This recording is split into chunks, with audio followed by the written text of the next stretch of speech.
fucking chimp up the arse.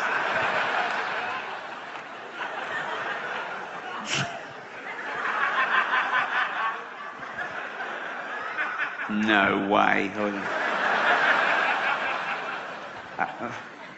How else could I have caught it? I don't know, you could have been chopping up chimp meat and cut your finger. That one. Choppy, chimpy finger thing. I bet he went straight into the jungle and found that chimp. Went, you fucking gave me AIDS. I gave you what? You gave me AIDS. I gave you a blowjob. Shush, shut up. I got AIDS from you. Well, where did I get AIDS from? From eating monkeys. I don't eat monkeys. You're either eating them or fucking them. I was eating them.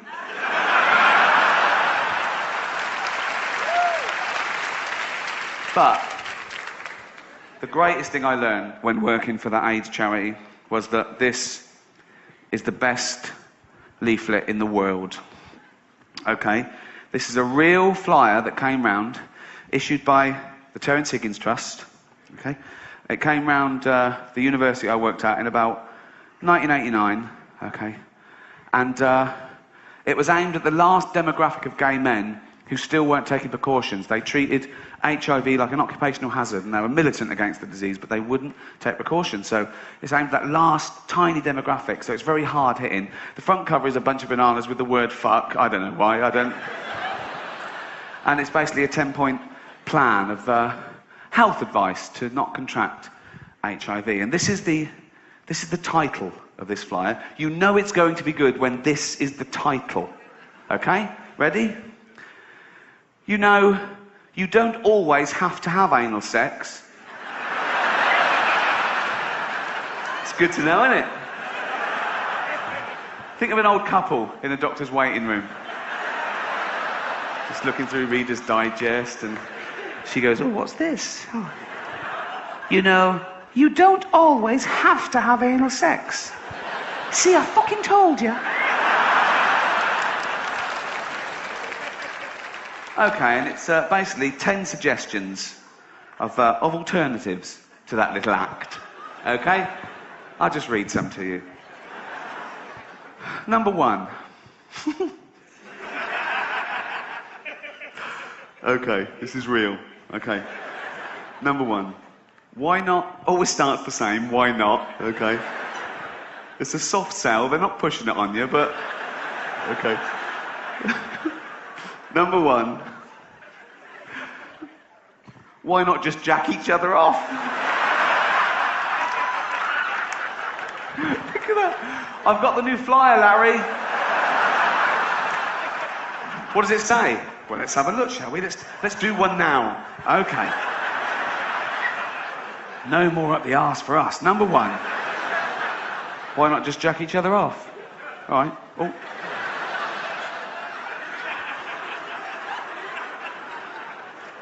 Number 2. Always starts the same. Why not? Right. Number 2. Why not just come on his back? It's the casual nature of it. Like it's a recipe. Why not just throw in an onion?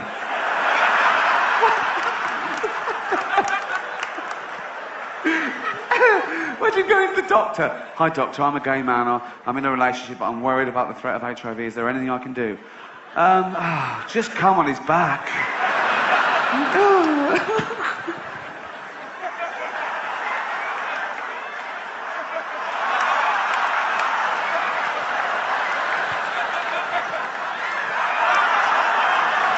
Number 3. Oh, so I used to read this out to him. Number 3. Not the hair. Not the hair. On the back, sure. On the back, go on.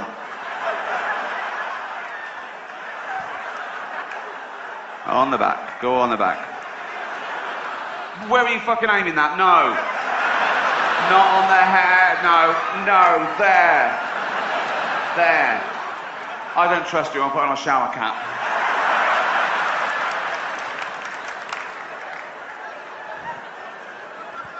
Not the hair. Number 4. Oh, Okay, I have not before or since heard such great use of the term e.g. as in this next sentence. Number 4. Why not try? So that people can think this is a bit difficult. Like, just please have a go. Okay. This isn't brain surgery, this next one, but they put in try. Okay. Why not... Why not try coming into some fruit? E.g. watermelon.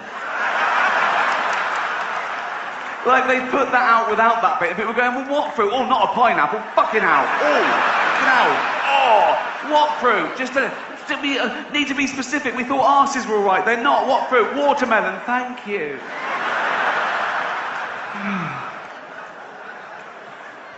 And on and on. Okay. I want to just skip ahead to number 10, okay? Because this may be the greatest sentence ever written. I'm including Shakespeare in this. Dickens. The Office. Number...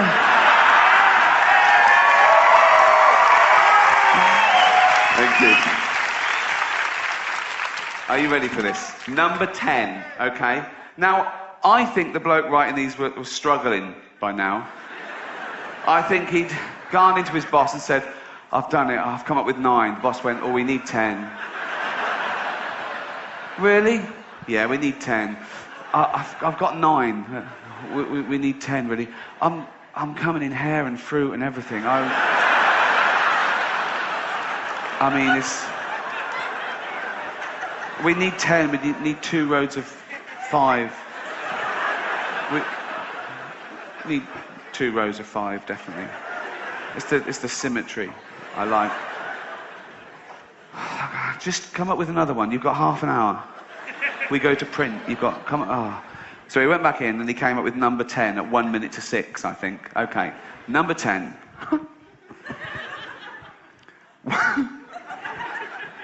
Still with a why not. Okay. Number 10. Absolutely real. Ready? Why not both come out of a window?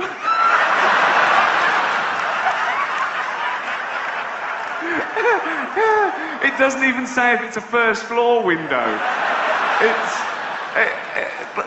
Morning. No, this is number 17. Number 19's time. Thank you. Morning. That's why it's my favourite leaflet of all time. Thank you. Fun and educational. I am trying to educate myself more. I've reached that age where I need knowledge. I feel guilty about not knowing enough. You know, I had a good education, but I didn't make the most of it, I think. And I've even stopped watching trash TV. Now, when I'm at home, I watch hours and hours of Discovery Channel and History Channel. Hours. Discovery Channel, History Channel. Ask me anything about sharks and Nazis. Round of applause there for... They're not as bad as a lot of people make out. Sharks, I mean. Nazis, awful. Sharks, brilliant. Amazing creature, okay? It can hone in on a floundering fish, right? Through the vibrations that it picks up through electrical impulses, through sensors in its flank. It doesn't need its eyes, but contrary to popular belief, their eyes are very good, okay? But it can smell and taste the slightest human secretion of blood and sweat, 1 part in a billion from a mile away. A shark would have found Anne Frank like that. Nazis, rubbish. I've been to her house. It's tiny. Every day they went in. Okay, let's move on. Sarge, can we look upstairs today? No, there's no one down here. Move on. Sarge, what's that tapping?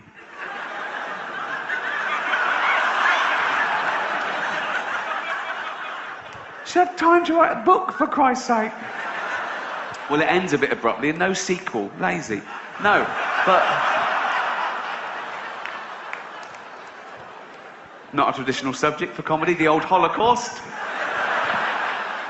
But I will say something about the Holocaust, and I'm sticking my neck out here.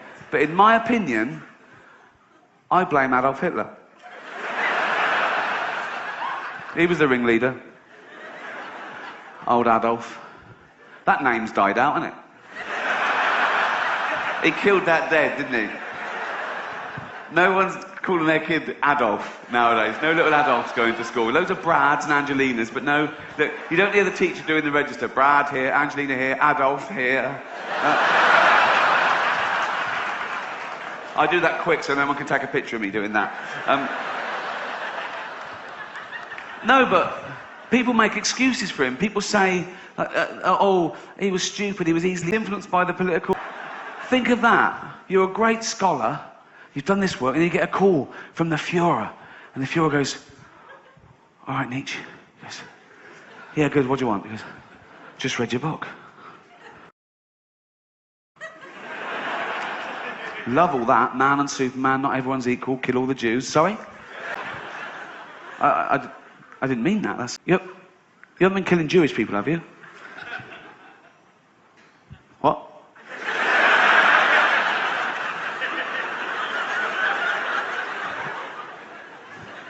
Have you been killing Jewish people? Yeah. Yeah.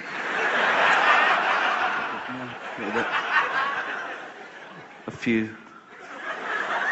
How many? 6 million. 6 million? That's what I won't do anymore. Leave it at 6. That's terrible. I won't do any more. Stay for dinner? Well, I will, but be careful in future. I will.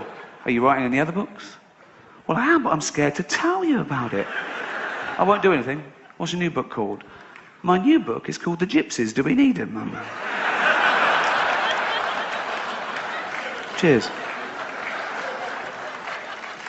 No, don't applaud that. We shouldn't talk about such things. It's not like we're in peace times now, is it? There's a little thing going on in a country called Iraq, which is not my favourite war. My favourite war is... oh, there's so many. They're good for different reasons.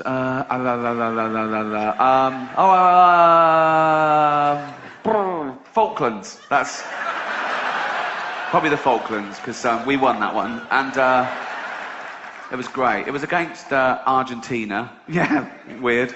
We're going to war with Argentina. All right, okay, fair enough. Yeah. But the reason it's my favourite war is that it was a range war, and what that means is the Argentine guns could fire 9 kilometres. The British guns could fire 17 kilometres. So we just parked our ships 10 kilometres away, and theirs were falling into the sea, and we were shelling the shit out of them.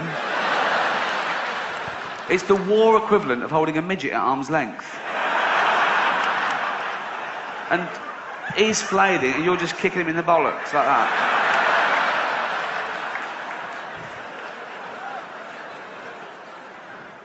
Vietnam, best soundtrack. Second World War, best ending. That had to be the end. That was a great finale. You couldn't follow that, could you? People are worried about that. They go, oh, atomic energy. Oh, it's bad. The effects are still being felt today. But, oh, it ended a war. And that's good. And it was discovered by Einstein. And he's a genius. And in his 1903 paper, he said that light could be described as discrete bundles of energies that when irradiated onto an unstable... What maniac thinks like that? Really? I'm not a doctor, but I think that's what turned Stephen Hawking's mad, too much thinking. Do you know what I mean? The universe is expanding. Of course it is, Stephen. Yeah, of course it is, yeah. Jeez, take a day off, go for a walk. Not a walk, but I mean, just... No. Open a window. Watch a bit of TV. Robot Wars is on. You love that, don't you? Greatest mind on the planet. People say, oh, we shouldn't have a go at Stephen Hawking. Oh, he's a genius. He's not a genius. He's pretentious. Born in Oxford and talks with that fake American accent.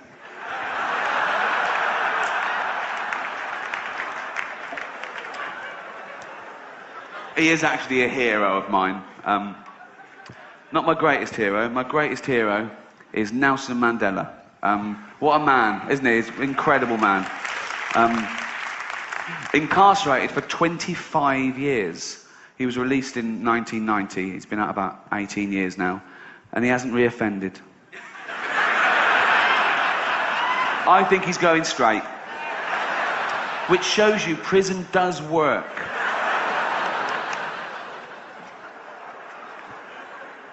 I learnt a lot last year about one of your great American heroes, Rosa Parks. It was the 200-year celebration of the abolition of slavery in Britain last year. We were a bit ahead of you on that. But well done. Well done. But the abolition of slavery wasn't the end of racism. Racism was still inherent in society as late as the 50s and 60s in England and America. And it was this one incident that sparked off the civil rights movement. A young black woman called Rosa Parks refused to give up her seat to a white person on a bus. It was the law, but she'd had enough. And she was arrested for that. But then that law was changed. But she didn't stop there. She started sitting in those seats meant for disabled people.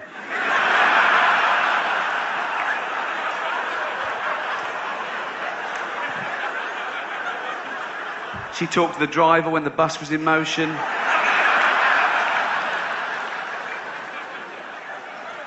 Did she have the correct change ready? Did she, bollocks? Oh, some people. Cheers.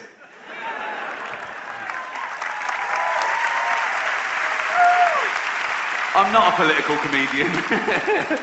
I used to be quite political. Growing up, that 15, 16-year-old becoming aware, and, well, you did it to annoy your parents, obviously, but I think we're inundated with politics from an early age. I think everything is charged with politics and morality and the way to live. It's in everything, fables, nursery rhymes, little sayings. I remember, I must have been as young as 6, when we used to have an assembly at school, an infant school. We'd all come in every Monday and sit down on the floor, cross-legged, and our deputy headmaster used to come and tell us a story. And it always had a moral that we were meant to think about, and this would make us into leaders of men, character building. And he used to take ages over it. And he loved it. It was his best day, you know. And I remember he told us about the 2 mice. The lazy mouse and the industrious mouse. And it was summer, and these 2 little mice were out in the woods. The sun was out, the streams were babbling, there was flowers, there were berries, there were nuts, there was, and Lazy Mouse, he'd just be running around in the sun, having a bite from a berry, throwing the rest away. There was loads, it was never going to run out. Industrious Mouse, he'd have a berry, sure, but he'd eat it all, and he'd put one away for a colder season. He knew. Lazy Mouse, he'd be fucking running about, sunbathing, eating, chewing, throwing the rest away. Industrious Mouse went, oh, be careful, Lazy Mouse, because come winter, oh, fuck off, you square.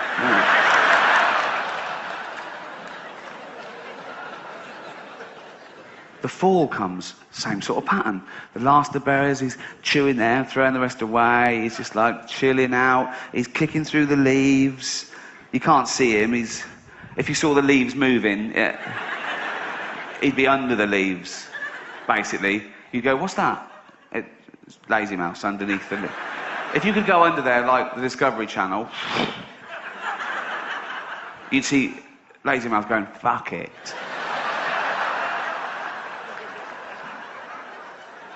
Industrious Mouse, he'd be freeze-drying loads of berries, he'd be chopping wood, and he made an axe to chop the wood out of a little twig and a sliver of flint, which he tied on with a horsehair, thus enabling him to chop and stockpile fuel. So, winter comes, different pattern. The ground's hard. There's nothing. There's no fruit. There's no berries. There's no nuts. There's nothing at all on the trees. And he can't find anything. And he's starving. And he's freezing. And he's losing his body weight. And of course, Industrious mouse. Now he's in his cottage that he built. Somehow. Roaring log fire. Just sitting there, rocking. On a pebble. Knock at the door. Who's that? Obvious, isn't it? So he goes over to the door. He opens the door. It's Lazy Mouse. And he goes, "What do you want?" He goes, "I'm cold and I'm hungry.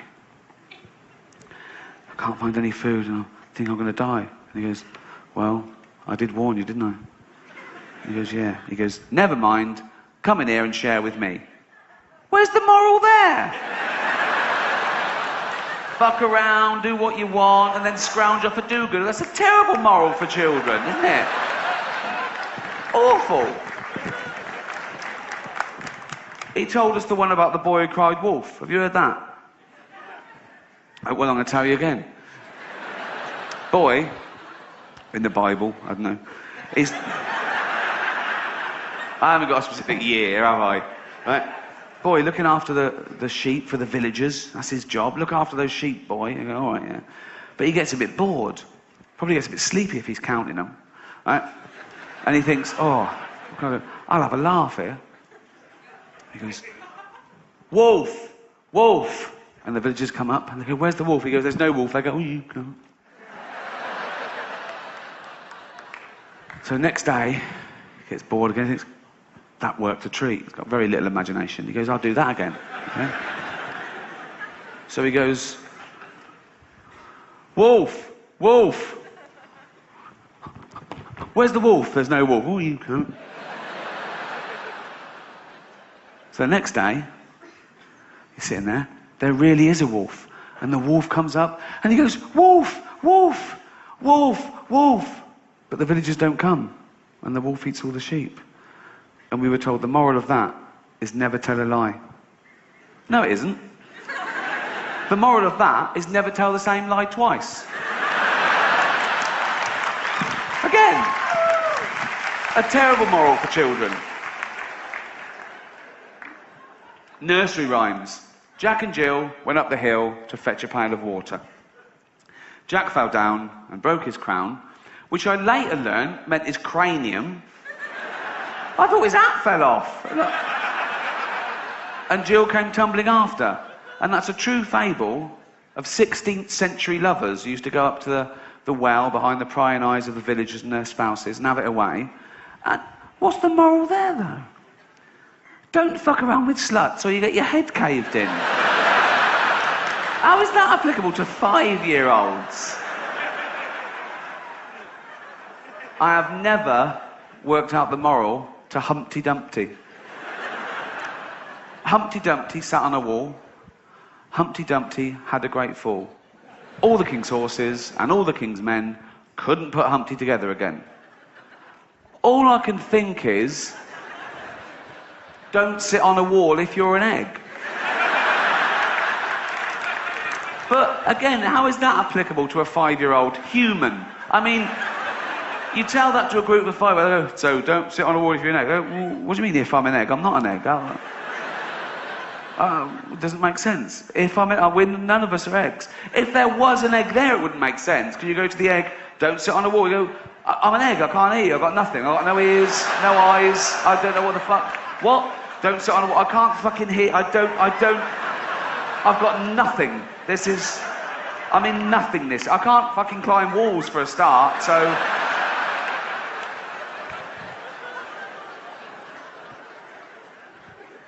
Don't send horses to perform medical procedures.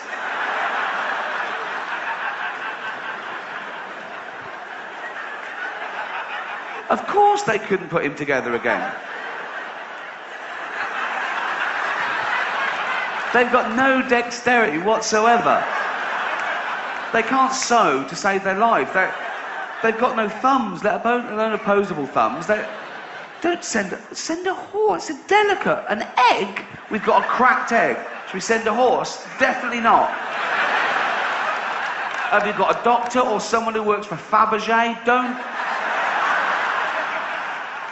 We've got like a half-a-ton creature with no fingers. No. Don't send that. Got a four-legged thing with like that. No chance. They can't. Couldn't put on. They couldn't scrub up. They can't. Imagine there's an egg, delicate egg. Horse comes over. Fucked. It couldn't. They wouldn't even think of. Fucked. That's it. They wouldn't even see it. They go over there. What? Fucked. That's it. Wouldn't even. You couldn't explain it to it. Don't send. It's ridiculous. If I had to design the perfect egg-crushing device, it would be a hoof.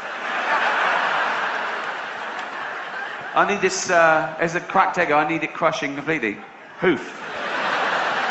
The hoof's great. Don't send doesn't matter whether they're the king's horses or not. Certainly don't send all of them. That's going to be chaos.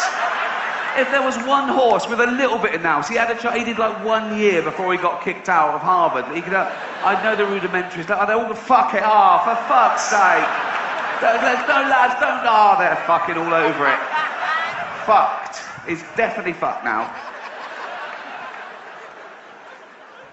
What if we'd have invaded by France that day? And bloke comes running up the hill and goes, "Are you in charge of all the king's horses? All the king's men?" "Yep." "French are coming." "What?" "The French are coming." "Where are all the king's horses?" "I sent them to mend an egg." "You dopey cunt. What do you mean you sent them to mend a fucking egg?"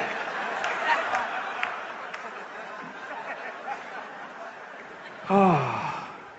If your surname is Dumpty, don't call your firstborn Humpty. What sort of a stigma is that? For a kid that's already an egg? He'd have the piss ripped out of him. I bet he jumped off the wall.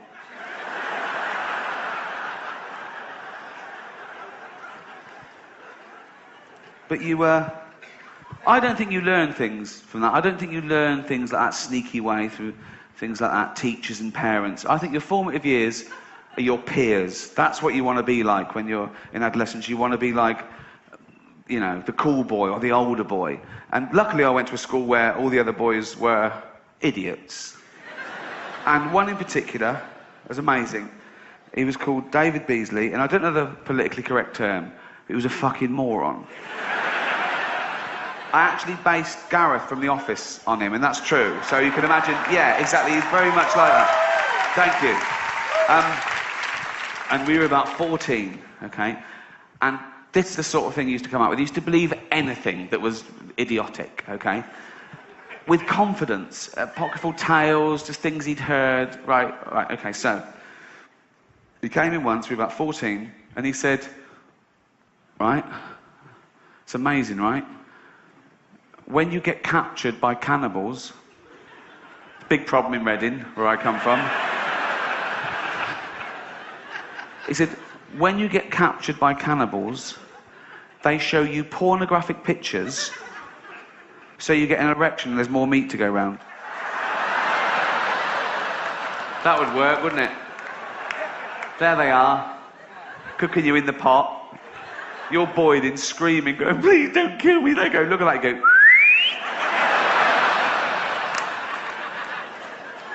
When he was about 15, 16, he went on holiday with his parents and he put a crab in a pint of beer because I told him, as a joke, that when a crab is drunk, it can walk forwards. The crab, of course, drowned, right? And he came back on holiday and went, "You're talking shit, Gervais."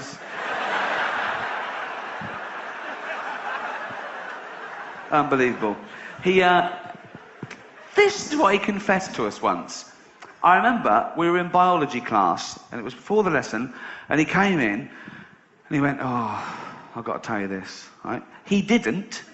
When you hear the story, you realise he didn't have to tell us this. He said, "I was masturbating last night." Go on. He said, "I was up in my room," and he said, "I was naked, with my eyes shut, with headphones on, listening to music, as you do. Sting. No. I don't know why I said that. I don't know why I said that. I've never masturbated to Sting in my life. Let's nip that one in the bud.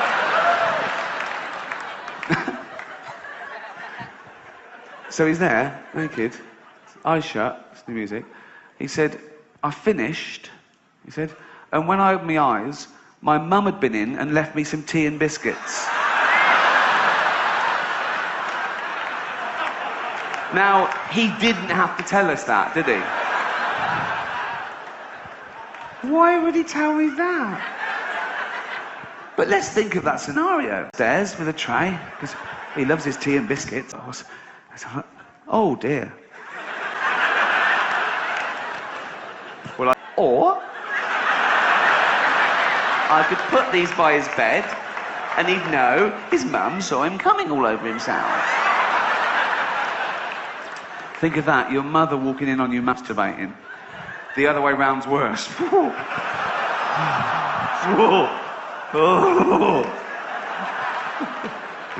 Mum, shut the door. Mum, give me my CD back, it's Sting. Oh.